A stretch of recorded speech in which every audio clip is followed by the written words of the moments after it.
திமுக கூட்டணியில் காங்கிரஸ் கட்சி போட்டியிடும் 27 தொகுதிகளுக்கான வேட்பாளர்கள் பட்டியல் இன்று வெளியிடப்பட்டது. அதன்படி பொன்னேரி துரை சந்திரசேகர், ஸ்ரீபெரும்புதூர் செல்வ பெருந்தகை, சோளிங்கர் முனிரத்னம், உதகை ராமச்சந்திரன், வேளச்சேரி அசன் மௌலானா, கடலூர் சந்திரசேகரன், உசிலம்பட்டி சரவணகுமார், சங்கரன்கோவில் சங்கை கணேசன், ஈரோடு கிழக்கு கோபிநாத் பழனியப்பன், கவுண்டம்பாளையம் சூரிய பிரகாஷ், அம்பாசமுத்திரம் துரை, நாங்குநேரி ரூபி மனோகரன், குளச்சல் தாரகை கற்பன் ஆகியோர் போட்டியிட உள்ளதாக அறிவிக்கப்பட்டுள்ளனர்.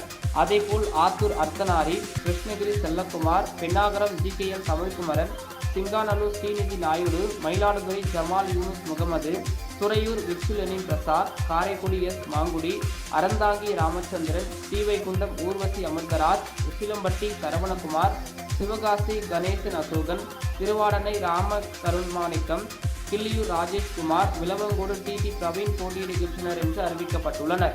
மேலூர் தொகுதிக்கான வேட்பாளர் பெயர் இன்னும் அறிவிக்கப்படவில்லை.